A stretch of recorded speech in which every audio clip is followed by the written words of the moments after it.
அனைவருக்கும் வணக்கம். இன்னைக்கு இந்த வீடியோல டிஆர்பி அசிஸ்டன்ட் புரொஃபசர் கேஸ் இன்னைக்கு ஹியரிங் வந்திருக்கு 24/8/2026. ஸோ இந்த கேஸ் வந்து இவ்வளோ நாள் தள்ளி போய் இன்னைக்கு ஹியரிங்ல நமக்கு லிஸ்ட் அவுட் ஆகி நமக்கான டிஸ்கஷனும் நடந்துச்சு. அதுக்கான ஒரு இடைக்கால தீர்ப்பு வந்து சொல்லியிருக்காங்க. ஸோ அதை பத்தின ஃபுல் டீட்டெயிலும் இந்த வீடியோல நம்ம பார்க்க போறோம். அதுக்கு முன்னாடி என்னோட சேனலை முதல் முறையா இப்பதான் நீங்க ஃபர்ஸ்ட் டைம் பாக்குறீங்க அப்படின்னா என்னோட சேனலை சப்ஸ்கிரைப் பண்ணிக்கோங்க. அதே மாதிரி நெட் செட் பிஜிடிஆர்பி ப்ரிப்பேர் பண்ற கம்ப்யூட்டர் சயின்ஸ் சப்ஜெக்ட் ப்ரிப்பேர் பண்ற ஆஸ்பிரண்ட்ஸ்க்கு வந்து உங்க ஃப்ரெண்ட்ஸ்க்கு ஷேர் பண்ணுங்க. என்னோட சேனலை சப்ஸ்கிரைப் பண்ண சொல்லுங்க. அண்ட் தென் உங்களுக்கு இந்த வீடியோஸ் பிடிச்சிருக்கு அப்படின்னா லைக் பண்ணுங்க. ஓகேங்களா? வாங்க வீடியோக்குள்ள போலாம். இந்த வீடியோல நம்ம என்னென்ன பார்க்க போறோம் அப்படின்னா, இன்னைக்கு கோர்ட்ல என்ன நடந்துச்சு, எந்தெந்த பத்தி டிஸ்கஸ் பண்ணாங்க, ஆர்குமெண்ட் எவ்வளவு நேரம் போச்சு அப்படிங்கிற எல்லா டீட்டெயிலும் இந்த வீடியோல நான் உங்களுக்கு சொல்றேன். பாத்தீங்க அப்படின்னா இன்னைக்கு கேஸ் வந்து கிட்டத்தட்ட 1.5 மணி நேரம் நம்மளோட டிஸ்கஷன் நடந்துச்சு. ஏன்னா first TRB assistant professor case எதனால ஸ்டார்ட் பண்ணப்பட்டுச்சு அப்படின்னா, நமக்கு பேப்பர் 2ல வந்து குளறுபடி இருக்கு அப்படின்னு சொல்லி போடப்பட்டது. அதுக்கு வந்து டிஆர்பி சைடு வந்து நாங்க ஒரு எக்ஸ்பர்ட் கமிட்டி வச்சிருக்கோம். அவங்க வந்து எங்களுக்கு ரிப்போர்ட் சப்மிட் பண்ணுவாங்க. எங்களுக்கு டைம் குடுங்கன்னு சொல்லி கேட்டிருந்தாங்க. அதுக்கான ஹியரிங் டேட் வந்து 4/8/2026ல போட்டிருந்தாங்க.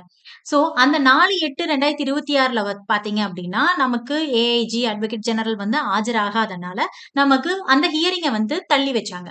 அடுத்து 5/8/2026ல 5/8/26ல வந்து என்னன்னு சொன்னாங்க அப்படின்னா, அவங்க அறிக்கையை சப்மிட் பண்ணிட்டாங்க எக்ஸ்பர்ட் கமிட்டி. பட் அந்த அறிக்கைக்குள்ள ரிப்போர்ட் பாத்தீங்க அப்படின்னா, நமக்கு நீதிமன்றம் பிளஸ் டிஆர்பி போர்டே அக்செப்ட் பண்ண முடியாத அளவுக்கு, அதாவது என்ன கேஸ் ஃபைல் பண்ணிருக்காங்களோ அதனால் சம்பந்தப்பட்ட டீடைல் இல்லாம, இனி ஃபியூச்சர்ல வந்து நமக்கு எப்படி நடக்கக்கூடாது, கேஸ் இப்படிதான், அதாவது எக்ஸாம் இப்படிதான் நடக்கணும், அந்த மாதிரி டீடைல்ஸ் தான் அதிகமா இருந்தனால அதை வந்து அக்செப்ட் பண்ணல.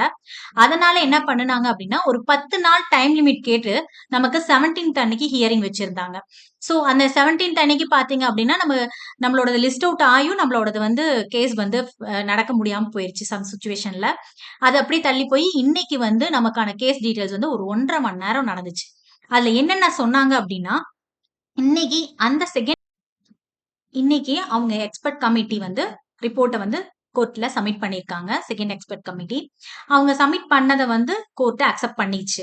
அக்செப்ட் பண்ணிட்டு உயர்கல்வித்துறையின் நடைமுறைகளின்படி டிஆர்பி தேர்வு வெளிப்படைத்தன்மையுடன் நடத்தப்பட்டதாக நீதிமன்றம் சொல்லியிருக்காங்க, தெரிவிச்சிருக்காங்க. அதாவது டிரான்ஸ்பர் மோட்ல தான் நடந்திருக்கு அப்படின்னு சொல்லி நீதிமன்றம் சொல்லியிருக்காங்க.